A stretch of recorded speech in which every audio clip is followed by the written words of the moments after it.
Hi, Joan. It's so good to see you. Welcome to the Seekers Forum. Thanks so much for having me, Mark. You do such a wonderful job.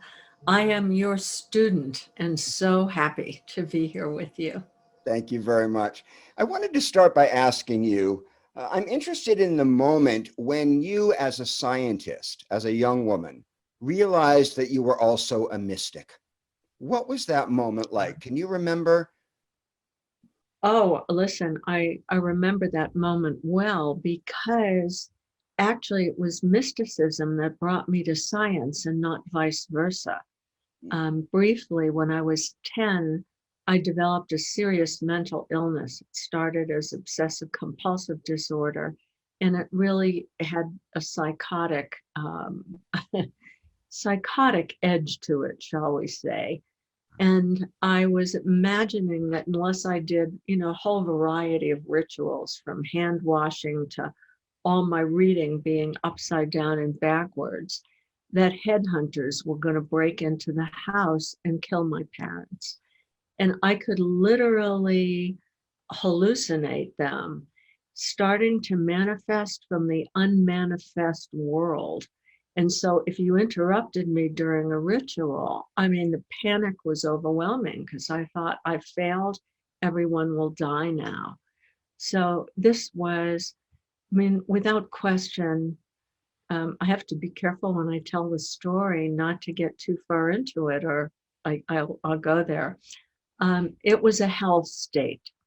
And trying to get out of it, I was 10 years old. I'm now 75. 65 years ago, there was no Klonopin, there was no Prozac, there was no cognitive behavior therapy, there was nothing. So I went to a couple of psychiatrists, and basically they said to my parents, so sorry, hope she grows out of it, or, she might get institutionalized.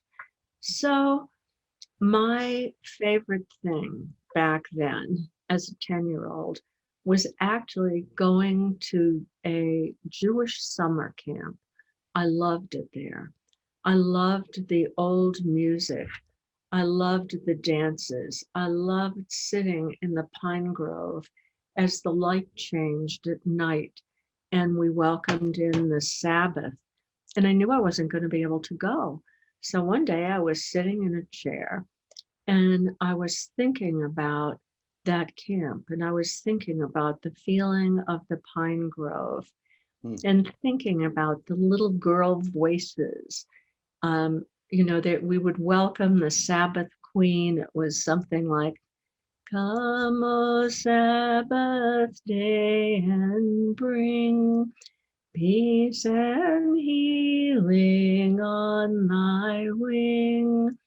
And to every troubled breast, speak of thy divine behest.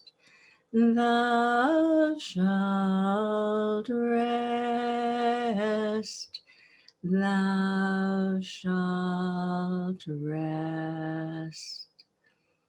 So imagine that, a Beautiful. chorus of sweet little girl voices.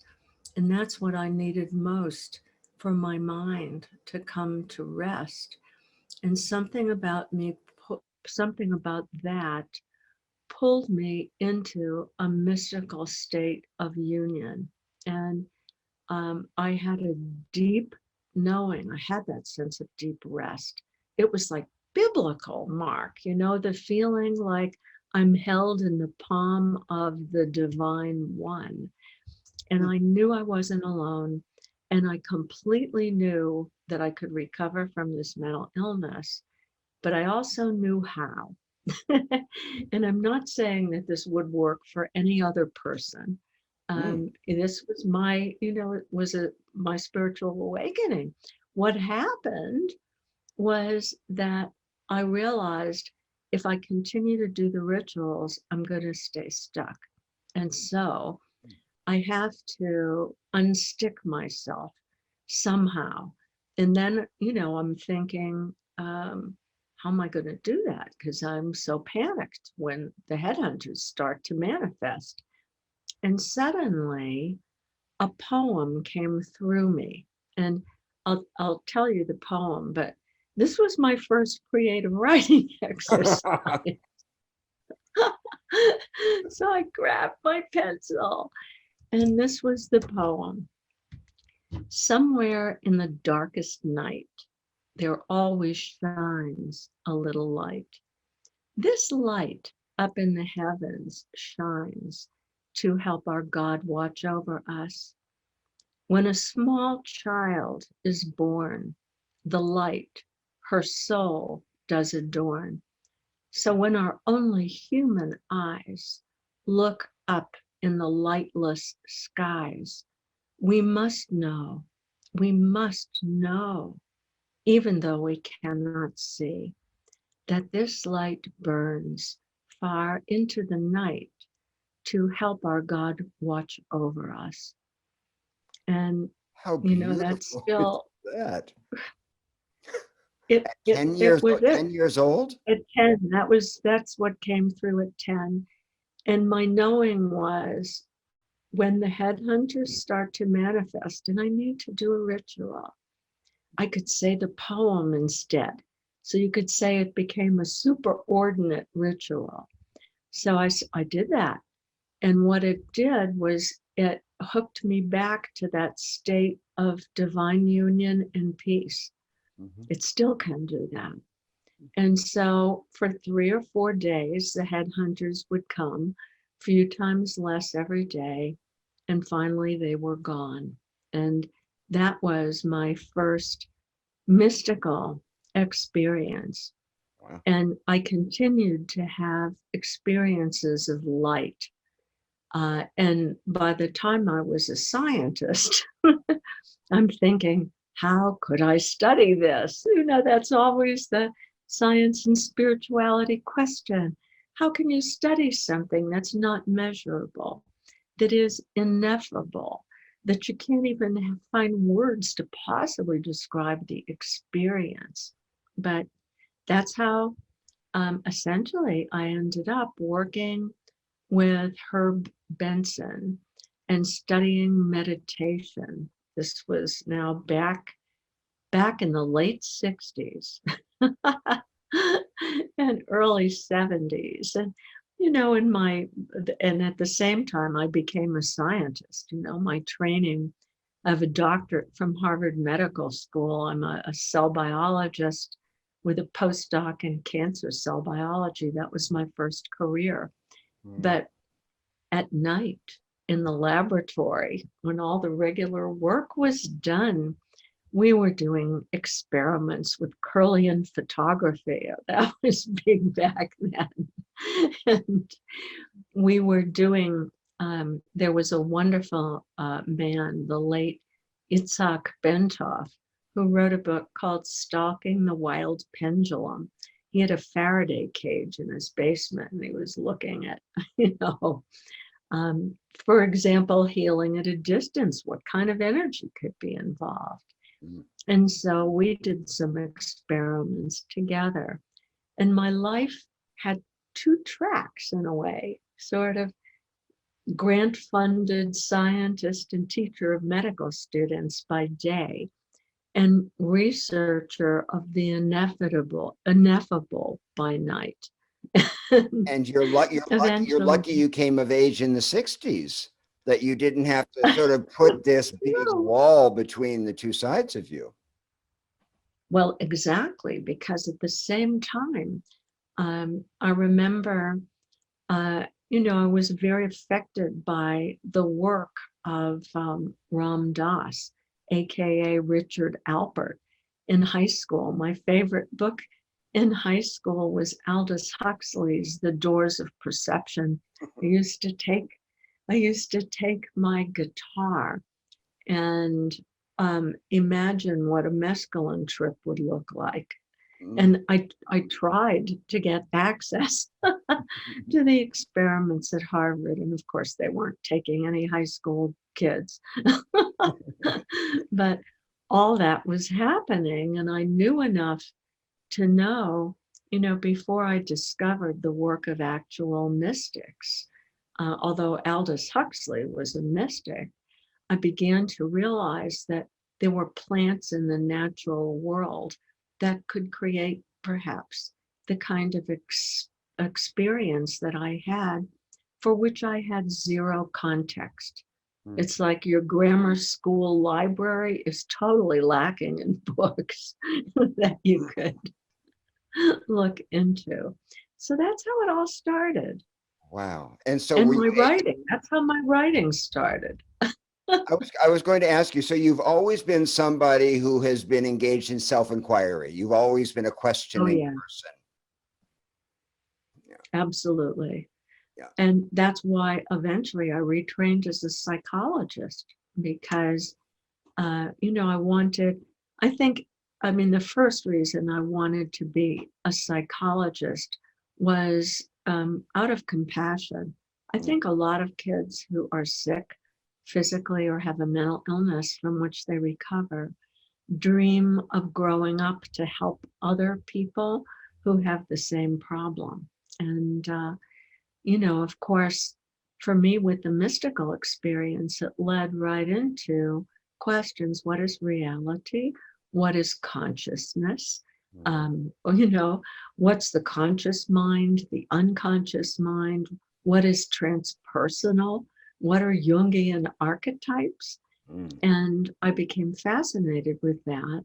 But my original field was health psychology because, I was trained as a medical researcher and then worked with Herb Benson. And we ended up creating a clinic right at the beginning of the AIDS epidemic. Mm. And believe me, Mark, I sat at a lot of deathbeds. You know that time very, very well. Mm. And um, people often inquire very, very deeply as to what is the meaning of life when they know that life is limited. Mm. And I sat with a lot of people in that kind of very deep inquiry, and I grew greatly because of it. Also, at about that time in my life, I became an inadvertent student of Tibetan dream yoga. And that's pretty fascinating, lucid dreaming. Mm. And I got to the point where I'd wake up in my dreams at least 2 or 3 times a month. And I had some extraordinary experiences because in that state of consciousness, you can be awake in several levels of reality at once. You can see yourself in the bed below. You have normal waking consciousness, but you're in a dreamscape. And in the dreamscape, it's like Jesus, my Father's house hath many mansions. Mm. You go to a lot of different places and inquiring about, well, what is this? Who are the helpful beings that come and help you learn in that state or overcome fears in that state? Mm. I've been, fascinated by self-inquiry and, fascinated by what's the endless subjectivity of our own mind and how we get caught in it. Yeah. And can we actually reach a higher state where we're in a larger perspective? And it's endlessly fascinating to me. Endlessly. And not only the helpers, but also the saboteurs, the nemesis, Oh, like your boogeyman. I love the nemesis. Yeah. you Yeah. know? So what are they? What is the function of the nemesis in our Oh, psyche? yeah, exactly. And I call these, including our own critical self, our sacred enemies, Mm. because, it's like when you go into the rabbit hole of rumination, now putting on the kind of psychologist hat in a little neuroscience, that's the default mode network, where the ego takes over with its endless chatter, and it tells you, what a worthless worm you are, or what you've done wrong, or it ruminates on who you may have offended, who now will know you're a no good Nick, and then you will be abandoned, or whatever your fantasies of this sort are, that inner critic. And it's very interesting to recognize that it's possible to actually turn off the default mode network Mm, when you come into the present, mm, and that it's possible to train yourself to be more in the present. One of my very, very dear friends, who's such a great psychologist, is Rick Hansen. mm, And Rick is always talking about installing the good. And I try not to waste a moment of good. This morning, a bud on a cactus opened here, and it's just, the visual fascination. They like, does it smell? mm, What is the tactile sense? And just letting yourself be curious and open up all your senses to something beautiful like that for 10 or 20 seconds calms down the default mode network mm, and the negativity bias of the mind. And then more and more, you find yourself dwelling in the present moment. mm, And of course, meditation. It's mm, what the meditation researchers have been trying to figure out. Like, okay, you can trip into an illuminated state from time to time, but how do you make it a trait? Is it possible to hardwire it into your nervous system? mm, And yes, little by little, uh, you find yourself more present, more joyful. When you talk about spirituality, the descriptions of it in a more recent kind of psychological circles or medical neuroscience circles would be a state of deep connection, mm, and a state of deep connection where the chatter of the mind shuts up. So, if you read Michael Pollan's book, his most recent book, really on the history and use of psychedelics, what's interesting about them is this is what they do. They kind of shut down the default mode network, mm, and then um, what's in you all along, whatever you want to call it, your own true nature, has a chance to finally shine out because it's not occluded by the constant self-referencing of I, me, and mine. mm, And so we're living in a great time when neuroscience is coming together with psychology, with ancient wisdom, with mysticism, and now, some of the newest treatments in psychiatry for anxiety and depression, things that we really, didn't necessarily have good pharmaceuticals to deal with. mhm, They're finding, maybe in the right hands, in a very safe setting, some of the psychedelics, whether it's MDMA or ketamine or psilocybin, can actually create a trait, not only a state change, but a trait change. For mm, me, the experiments that just made my hair stand on end were the experiments done at a couple of years back that are still ongoing, both at NYU and Johns Hopkins, mm, looking at people who were facing death, had a couple of sessions of psilocybin, and lost their fear of death. About 75 or 80% of them had lasting effects of decreases in anxiety and depression. And that's a biggie when you're facing death. mm. So it's such this a convergence happening. Yes, yes. It's a hard. Now we're finally having the harmonic convergence they've been talking about for 20 years. So Yeah. Absolutely. So it's hard to imagine today that there was actually ever a mind-body split. You know, that there are people, I know. it's hard to really go back to that time. But can you give us, it's a huge question, what does that change when we realize that these are one and the same and there's no difference? What are the fundamental differences in how we see ourselves?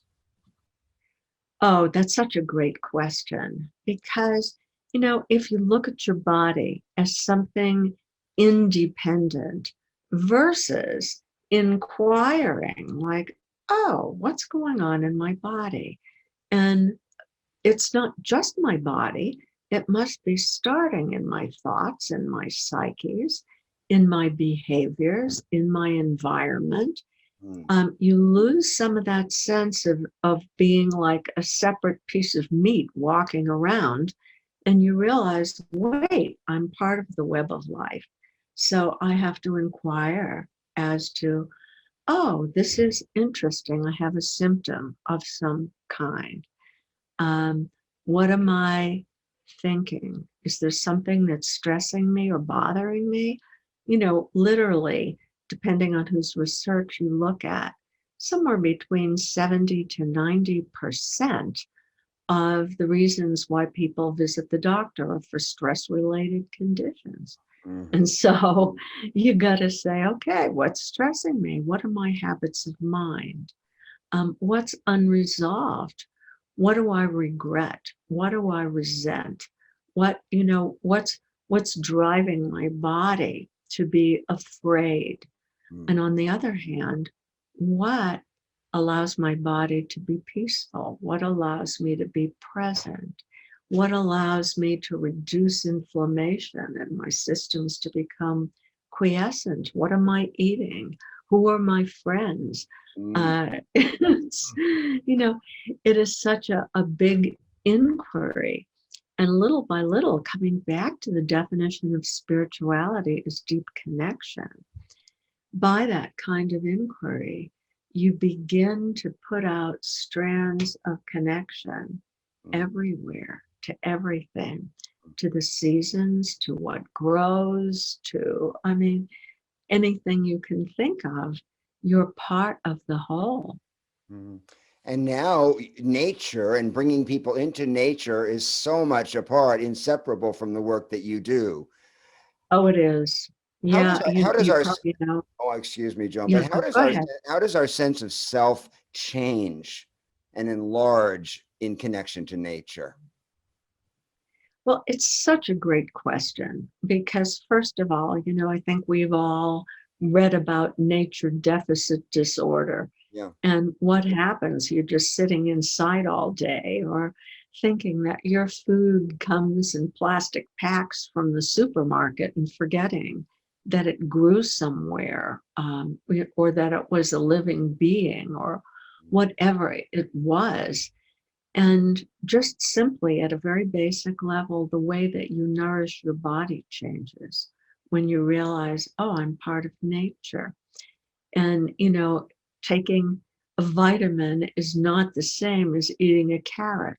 Um, that, that nature has within it, particularly what's growing locally, what your body needs. It's like the difference between, I was reading a book, was called The Booby Diaries, about being a grandmother, from, oh, what's her name?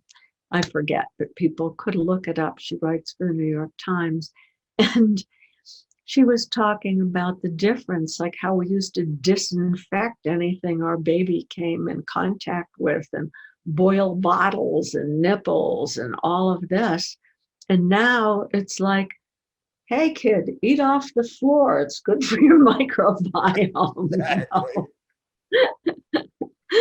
You're part of nature. You'll have fewer allergies if you go out and play in the dirt. Go get dirty. Mm. You're part you're part of life. You can't be healthy when you're separated. Mm. And then of course think of the ancient systems like Ayurveda that look at certain seasonal energies. We're changing now, like early spring, cool and damp. You need certain warming foods, lots of greens, because you live in harmony with energetics. And our science is, again, we don't have good words for like energetics, but the vibes, we all know the vibes, they're different. Seasonally, they're different where you live. And you begin to really tune into these things. And then, this is a place in terms of nature and your body and your psyche where metaphor is really important. Spring is a time for renewal. Spring is a time for like increasing the life force energy. Nature blossoms, we blossom. And I have a program called Graceful 360, 360 degrees of the year around the sun.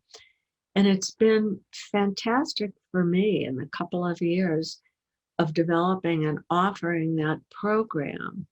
I see monthly the seasonal energies, the different foods, even different meditations for these different times to put you back in harmony with what's going on. I mean, we are part of nature, and it's so different. It's so uplifting to have that sense of unity. It's just another way of knitting yourself back into the web of life, Mark. And that brings us back to what you were saying about mysticism, because mysticism is all about presence and the mind stopping and feeling a part of the whole. And when we don't have that, and when we're deprived of awe, when we're deprived of wonder, we suffer. We're diminished by that. As a psychologist, do you come across that a lot? A feeling of diminishment of awe? Oh, yes. Oh, the diminishment of awe. Awe is a hot research field right now. Very hot. Awe and wonder. And, I live in Santa Fe. It's called here the land of enchantment. And one of the reasons I live here is because it puts me in a state of wonder and awe.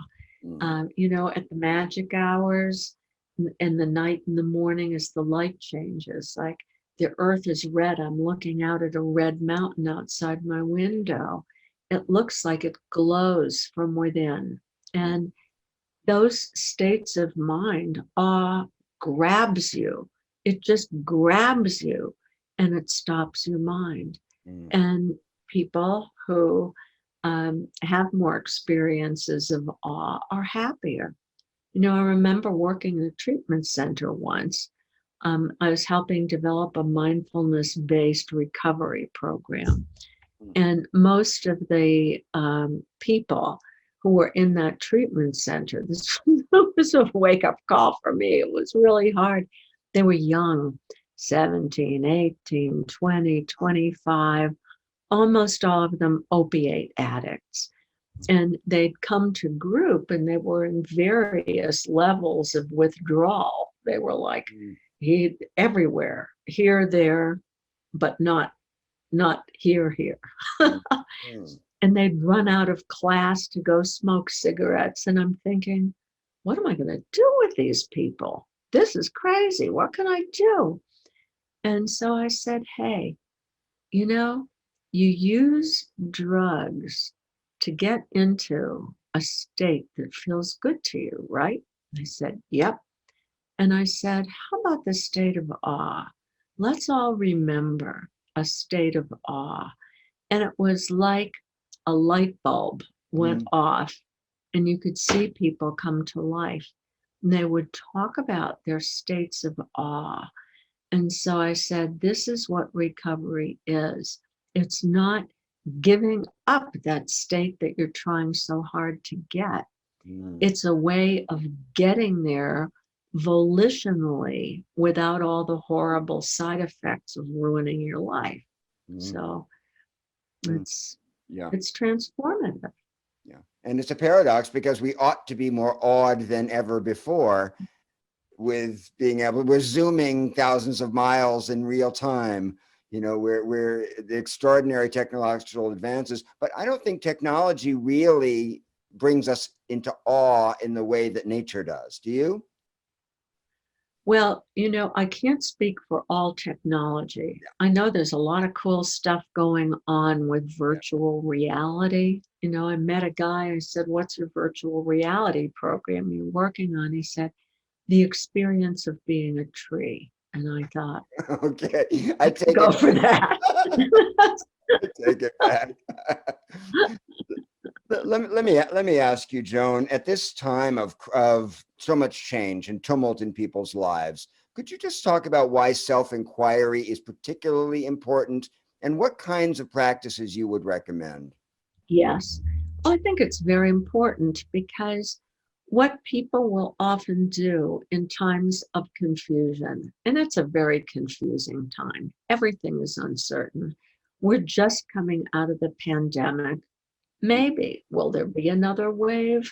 We don't know. Depends where we are, and all of that. So many people have lost jobs, are now finding work, different kinds of work. And, some people are more resilient. They mobilize in times like that. And some people,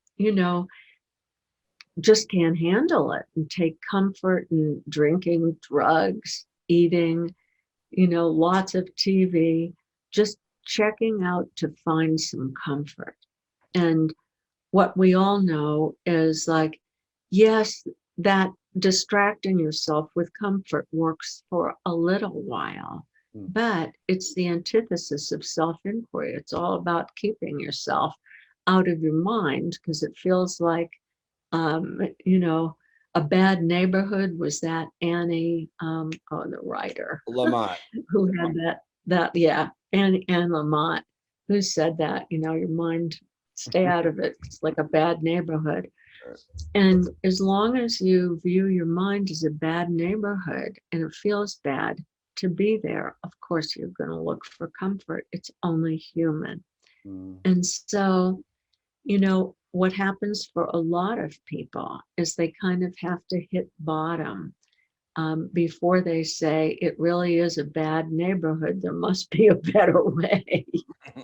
And then they start to look for, how can I reduce my stress? How can I cut down on the feeling of anxiety? How can I connect a little more? Mm. And I think the main thing that people need is the moment of realization where you say, okay, I've been down the rabbit hole, time to come out. I mean, intention is 99% of change. And then I always tell people, if you make like such a huge goal, like I'm going to lose 30 pounds, I'm going to change my diet entirely, I'm going to meditate twice a day, I'm signing up for Zoom yoga, blah, blah, blah. Basically, you'll never do it. It's just too much of a bite to chew. So it's always good to say, what is one small thing that I can actually do right now? Let's say you decide exercise. I know that exercise is a general panacea for mind and body. You can't just say to yourself, I'm going to exercise. You have to go to your calendar and say, okay, 6 days a week, I'll take Saturday off. At 4 in the afternoon, I will put onto my calendar 1 hour of exercise. I have a little exercise bike. I'll get on that. And following 40 minutes of that, I'll stretch for 20 minutes. There are lots of stretching classes. That is something doable. And what it does, I'd say exercise is number one because it calms down the mind. Mhm. I'm not going to go through the 8 million fabulous things it does for your body, but it opens things up, opens things up. And I do recommend to people, I mean, you can also zone out on your bicycle. I mean, it can be fun listening to music. Maybe you will choose that, or listening to a book. But it's also a great time to ask questions about, okay, how am I doing really? What's my day like? So that's one thing, to choose one thing. But for everyone, here's my one basic recommendation, which I learned at least 40 years ago from Brother David Steindl Rast, who is like so cool. This dude was a Zen teacher, as well as being a Benedictine monk, and he's just cool, a really fabulous human. I read his book, Gratefulness, the Heart of Prayer. Then I heard him give a lecture, and he said this one thing. He said, every night before you go to bed, review for about a minute one thing that really caught your attention, that delighted you, that surprised you, that uplifted you during the day. So, for example, the cactus flower that I spent a minute with today, and then I photographed it twice. Maybe tonight at bed, I will review the cactus flower, the actual somatic feelings in your body. There isn't a body, there's a body mind. And so I take the shape of that cactus flower, I take the shape of delight. And in rerunning it for a minute, I'm doing what Rick Hansen, cites all the research for. I'm installing it in my neural networks. And night is also a good general time to retrospect your day. Years ago, I learned this from a dear friend of mine, the late Rabbi Zalman Schachter Shalomi. And he says, at night, you go back and review your day from the moment you got up to this moment. And I start with the Steindl Rast exercise. I pick on something wonderful. But I also look at what were the things in general that I liked during the day, or that happened that felt good. And where were the places that I felt regretful? Where were the places that I was out of tune? Is there somebody that I need to make an apology to? Things like that, so that I can say, okay, now thinking about tomorrow, I'm going to set this straight, and I'm going to do more of what felt good today. And that kind of retrospection is an important kind of reflection. And, you're in bed anyhow. It doesn't take any extra time, really. The worst that can happen is you'll fall asleep during your retrospection. So I think that's wonderful. It's great.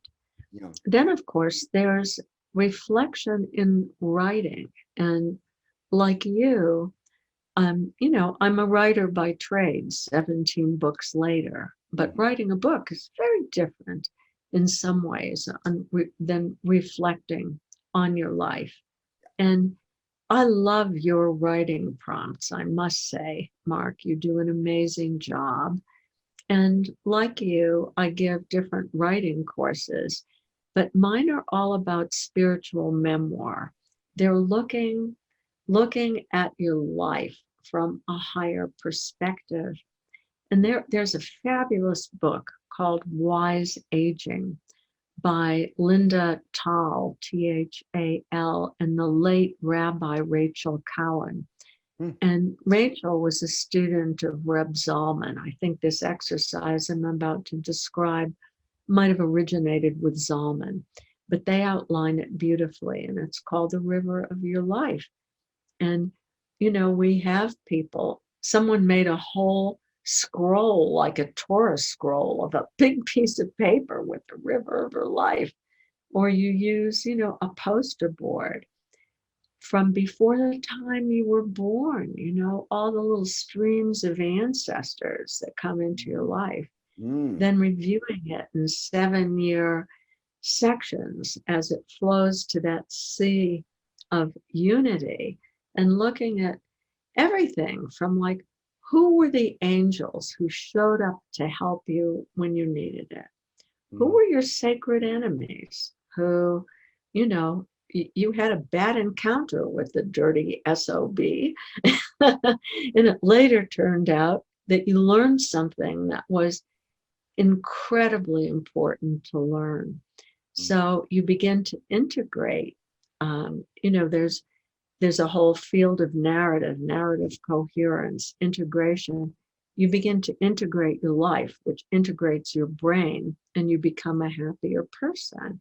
mm, And so in the course, we always do a meditation, and we look down on the river of our life, and whatever the topic may be, there's time to reflect on, well, what story comes to mind. And it's such a process of bringing your life into a higher perspective, with the idea it's an adventure, it's a gift. And you look at any river, it's got whirlpools that keep mm. sucking you down and sucking you down until finally you get it and you pop back out. Right. It's got rough patches and waterfalls, and it's got places of flow where the river just sings over those rocks. I Right. love that kind of work. It's been fabulous for me because, you know, I always write when the class is writing. And so Mm, it's a time that, oh my goodness, so many stories come. And then of course, in the sharing of stories with each other, mm, you get to reflect on the fact we have common humanity. I'm mm, not the only person who ever did something that I regret. I'm not the only person who was ever ashamed. I'm not the only person who was ever betrayed. mm, This is the human adventure. The mm. question is, what can I take from that can teach me a little bit more about kindness, compassion, joy, creativity, humanity? Mm. Beautiful. Joan, it's so wonderful always to speak with you. You give me so much inspiration. Thank you, Thank, Mark. thank, Same for you. I just admire you and respect you and love you so deeply. thank you, my love. So I will see you again soon, and it's wonderful to have you with us. Very cool. Thanks so much for having me. Thanks so much.